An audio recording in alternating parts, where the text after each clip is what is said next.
저금리 시기에 대출을 최대한 끌어모아 자산을 샀던 사람들이 있습니다. 그때는 금리가 낮았고 가격은 오르는 분위기였고 무엇보다 사두면 오른다는 말이 너무 당연했습니다. 그런데 고금리가 길어지고 경기가 둔화되고 거래가 줄어들면서 상황이 완전히 달라졌습니다. 지금은 버티기만 하면 되는 시장이 아니라 버티려면 현금 흐름이 계속 있어야 하는 시장입니다. 경매가 늘어나는 진짜 이유는 단순합니다. 이자 부담은 늘었는데 해결책이 없기 때문입니다. 팔고 싶어도 거래가 없고 전세를 맞추기도 어렵고 임대 수익도 기대만큼 나오지 않습니다. 그러니 어느 순간 연체가 시작되고 연체가 수개월을 넘기면 금융기관은 담보를 경매로 넘겨 회수 절차에 들어갑니다. 이제부터가 중요합니다.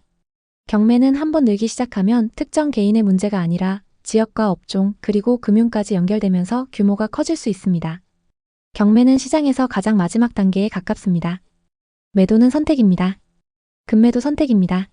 그런데 경매는 선택이 아니라 어쩔 수 없는 결과입니다. 상황이 나빠져서 결국 통제권을 잃었을 때 나타나는 절차입니다.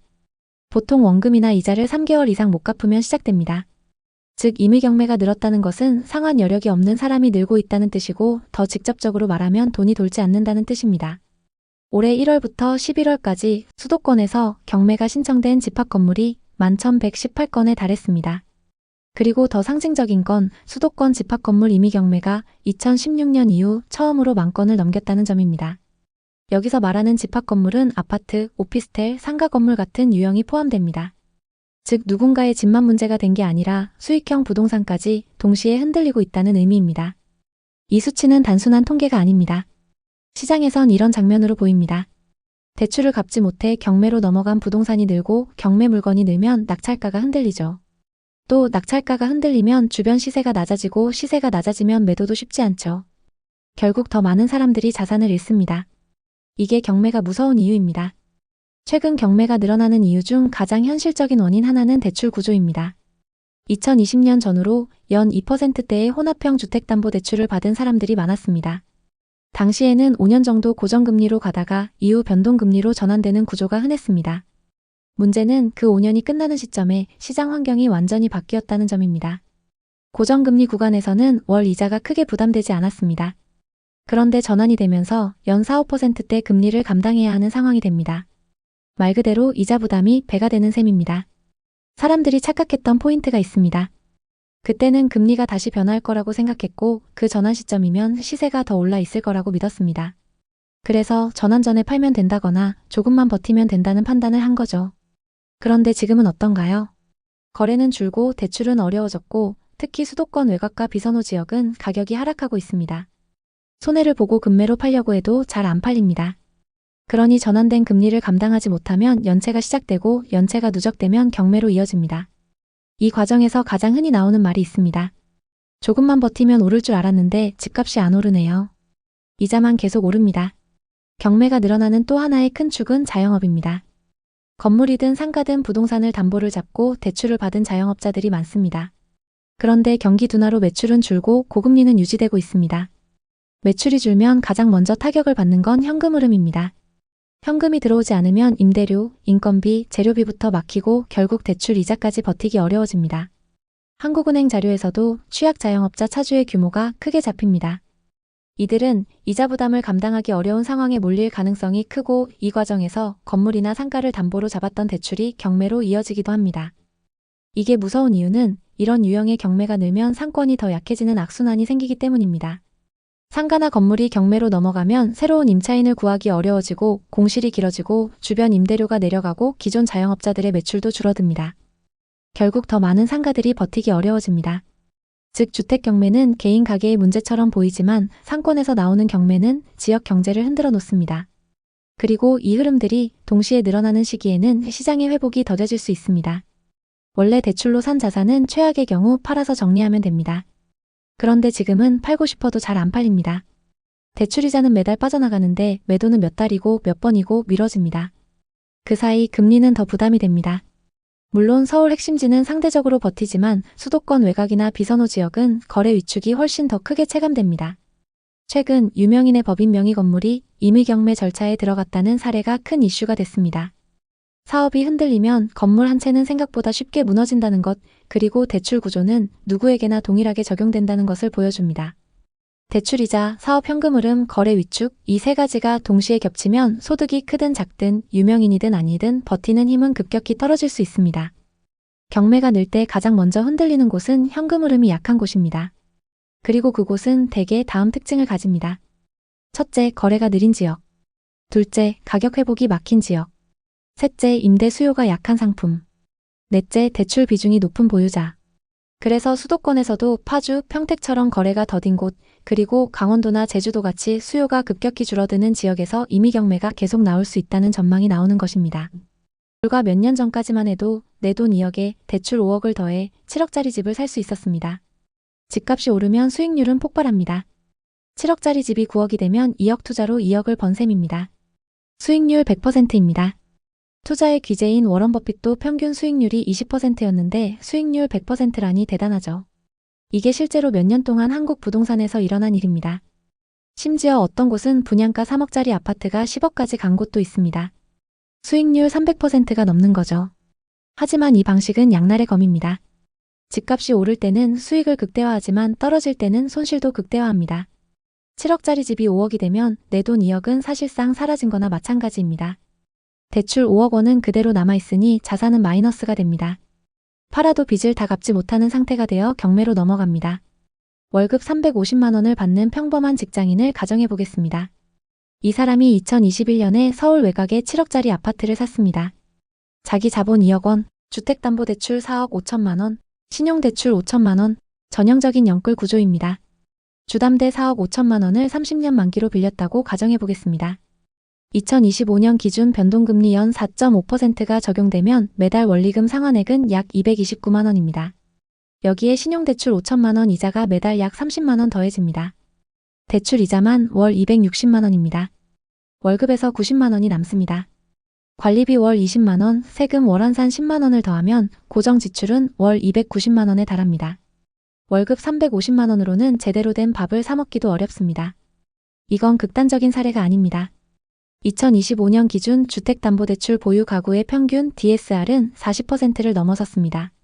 소득의 40% 이상이 빚 갚는 데 묶여 있다는 뜻입니다. 안양에서 자영업을 하던 39세 한 분은 2020년 말 상가를 하나 매입했습니다. 안양은 유동 인구가 많다. 아파트보다 상가가 안정적이다. 이 말을 믿었습니다. 처음에는 괜찮아 보였습니다. 임차인도 있었고 월세로 이자를 감당할 수 있었습니다. 하지만 시간이 지나면서 공실이 생기기 시작했습니다. 임차인이 나가고 바로 채워지지 않았습니다. 월세를 낮춰도 상황은 쉽게 나아지지 않았습니다. 월세 수입은 줄었는데 이자는 그대로였습니다. 그는 생활비를 줄였고 그래도 안 되자 신용대출로 메우기 시작했습니다. 처음에는 몇 달만 버티면 되겠지라고 생각했습니다. 하지만 몇 달이 1년이 됐고 상황은 달라지지 않았습니다. 결국 이 씨는 손실을 감수하고 상가를 정리하기로 마음먹었습니다. 하지만 매수한 가격에서 한참을 깎아도 사려는 사람이 없었습니다. 그는 한숨을 쉬며 이렇게 말했습니다. 이제 상가는 끝인가 봐요. 왜 이렇게 많은 사람들이 어려운 선택을 했을까요? 2020년에서 2021년 사이 대한민국을 지배한 감정은 공포였습니다. 집을 사지 않으면 영원히 내 집을 가질 수 없다는 공포. 이 공포는 20대, 30대에게도 확산됐습니다. 언론은 연일 신고가를 보도했고 유튜브와 커뮤니티는 지금이 가장 싸다고 말했습니다. 은행은 저금리 대출 상품들로 사람들에게 어필했습니다. 그 결과 많은 사람들이 영끌을 해서 끝물에 뛰어들었습니다. 이걸 포모 현상이라고 하죠. 포모란 자신이 매수하지 않은 것이 급등해서 수익을 놓칠까 겪는 불안감을 뜻합니다. 그 당시 혼합형 금리로 진입은 쉽게 출구는 어렵게 만들어졌습니다. 영끌을 가능하게 만든 핵심은 금융상품 구조였습니다. 특히 혼합형 금리 대출은 초기 부담을 낮춰 진입 장벽을 크게 낮췄습니다. 처음 몇 년은 고정금리로 월 상환액이 할만하다는 느낌을 줬습니다. 문제는 그 이후입니다. 혼합형 대출의 전환 구간은 시한폭탄이 됐습니다. 이자 부담이 2배, 3배 커져버리면서 감당하기가 어려워졌습니다. 이민종 씨는 2022년 고점에 14억짜리 아파트를 샀습니다. 대출을 7억 이상 끌어다 썼죠. 그때는 집값은 무조건 오른다는 믿음이 컸으니까요. 당시만 해도 아파트 가격이 매달 몇 천만 원씩 오르는 분위기였죠. 민종 씨도 지금 사지 않으면 앞으로 기회가 없다고 생각했답니다. 하지만 지금은 어떨까요? 이자만 매달 250만 원 이상 나가는데 집값은 2억이나 빠졌습니다. 심지어 비슷한 조건의 매물은 매수자가 없어서 2년째 팔리지 않고 있다고 합니다. 이런 사례가 지금 부동산 시장에서 하나둘이 아닙니다. 정부가 대출 규제를 강화하면서 더 이상 대출을 많이 받을 수 없어졌고 규제 지역이 확대되면서 전세를 끼고 사는 갭 투자도 막혔습니다. 실제로 전체 시장은 소강 상태이고 대출 조이기로 인해 젊은 세대나 서민층 수요가 꺾인 상황입니다. 특히 30대와 40대 고소득 직장인들의 대출이 막히면서 시장의 활력이 떨어지고 있습니다. 또 다른 사례를 한번 살펴보겠습니다. 장민수 씨의 이야기입니다. 지난 상승장 끝물에 투자해서 크게 물린 분인데요. 4년 전, 그러니까 2021년의 일입니다. 그때 부동산 시장이 한창 뜨거울 때였습니다.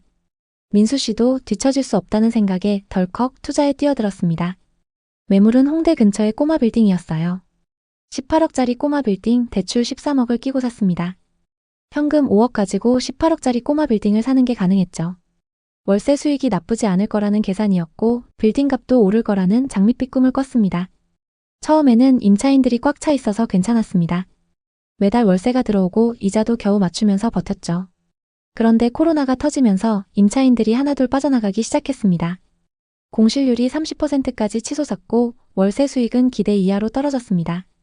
대출 이자는 매달 540만 원씩 꼬박꼬박 나가는데 수익으로는 그걸 감당하기 버거웠습니다. 민수 씨는 조금만 버티면 되겠지 라고 생각하며 2년을 버텼지만 결국 빌딩을 23억에 내놓았습니다. 그런데 이게 또 안 팔리는 겁니다. 1년 넘게 매물로 내놨는데 매수 문의조차 거의 없었습니다. 지금까지도 매물이 팔리지 않고 있는데요. 민수 씨가 털어놓길 부동산은 주식처럼 쉽게 사고 팔 수 있는 게 아닙니다. 대출을 많이 끼고 들어가면 시장이 조금만 흔들려도 바로 직격탄을 맞습니다. 이렇게 말했습니다. 현재 서울 수도권에는 민수 씨와 비슷한 상황에 처한 분들이 많습니다. 레버리지를 활용해서 들어간 사람들이 시장 변동에 취약해진 것입니다. 민수 씨의 사례만 그런 게 아닙니다. 평택에 사는 이영식 씨 이야기를 해보겠습니다. 영식 씨는 4년 전 고덕 신도시에 9억짜리 아파트를 샀습니다. 대출 5억, 자기 돈 4억으로요. 그때 평택은 무조건 오른다는 분위기였습니다. 고덕 신도시 개발과 삼성전자 호재로 주목받았죠. 하지만 지금은 어떨까요? 그 아파트 값이 6억으로 뚝 떨어졌습니다. 대출 이자는 매달 나가는데 집값은 안 오르고 전세금도 많이 떨어졌다고 합니다. 영식 씨는 이렇게 말했습니다. 이제 이자 내느라 적금도 깼어요. 언제까지 버틸 수 있을지 모르겠네요. 이분처럼 고가 아파트에 대출 끼고 들어간 사람들이 고금리와 거래량 감소로 고통받고 있습니다. 규제 이후 중위권 아파트 가격이 떨어질 조짐이 보인다고 합니다.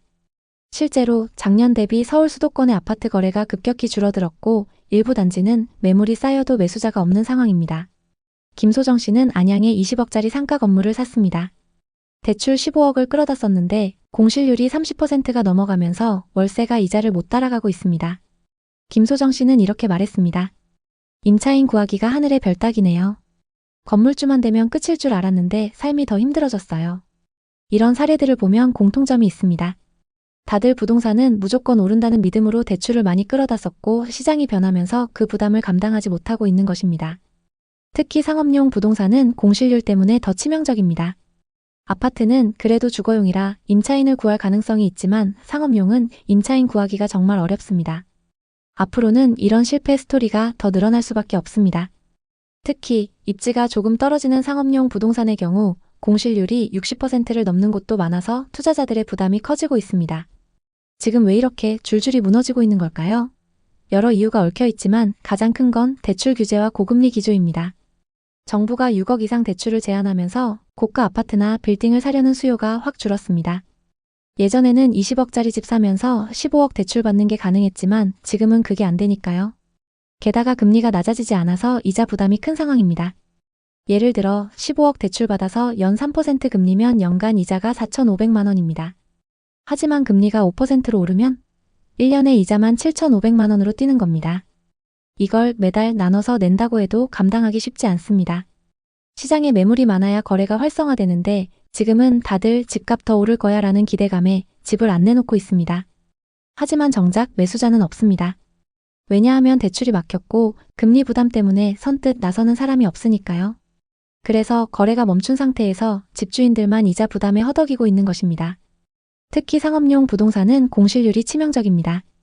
예전에는 역세권 건물이면 임차인 걱정 없었지만 지금은 자영업자들이 힘들어지면서 임차인 구하기가 어려워졌습니다. 공실률이 30에서 50%까지 치솟은 빌딩도 많습니다. 월세 수익이 없는데 이자는 꼬박꼬박 나가니까 집주인들 입장에서는 악몽 같은 상황입니다. 거기에 세금 부담도 무시 못합니다. 최근 세금 강화 이야기가 많이 나오고 있습니다. 부동산 관련 세금을 올리면 고가 아파트나 빌딩 보유자들 부담이 더 커질 것입니다. 이런 요인들이 겹치면서 대출 레버리지를 활용했던 사람들이 가장 먼저 무너지고 있습니다. 건물을 산 분들은 공실률과 거래량 감소로 이중고를 겪고 아파트를 산 분들은 가격 조정과 매수자 부재로 버티기 힘들어합니다. 결국 시장이 공급 부족과 수요 위축으로 불안정해진 것입니다. 2026년에도 입주 물량이 급감하면서 수급 불일치가 심화될 거라는 전망이 나와서 더 많은 집주인들이 한계에 몰릴 수 있습니다. 이런 시장에서 우리는 무엇을 해야 할까요? 우선 무리한 대출은 절대 금물입니다. 부동산은 레버리지를 활용하면 수익이 커질 수 있지만 반대로 리스크도 엄청 큽니다. 10억을 훌쩍 넘는 대출 끼고 부동산을 샀을 때 그 이자 부담은 엄청납니다. 대출은 본인 소득으로 감당할 수 있는 수준에서만 해야 합니다. 또 단기 시세 차익을 노린 매매는 위험하다고 봅니다. 부동산은 주식처럼 단기 차익을 노리기 어려운 자산입니다.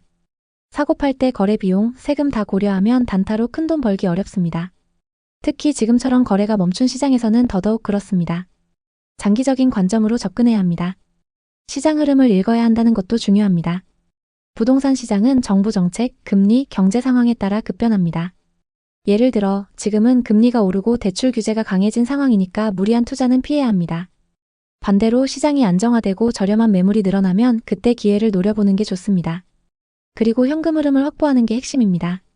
부동산 투자는 결국 현금 흐름 싸움입니다. 월세 수익이 안정적이거나 본인 소득으로 이자를 감당할 수 있는 구조를 만들어야 합니다. 공실률 높은 상업용 부동산은 특히 조심해야 합니다. 아파트를 산 경우도 임차인 유치나 임대 수익을 미리 계산해야 합니다. 수익성이 떨어지면 바로 직격탄입니다. 부동산 투자는 단기적인 차익을 노리기보다는 안정적인 수익 구조를 만드는 데 초점을 맞춰야 합니다.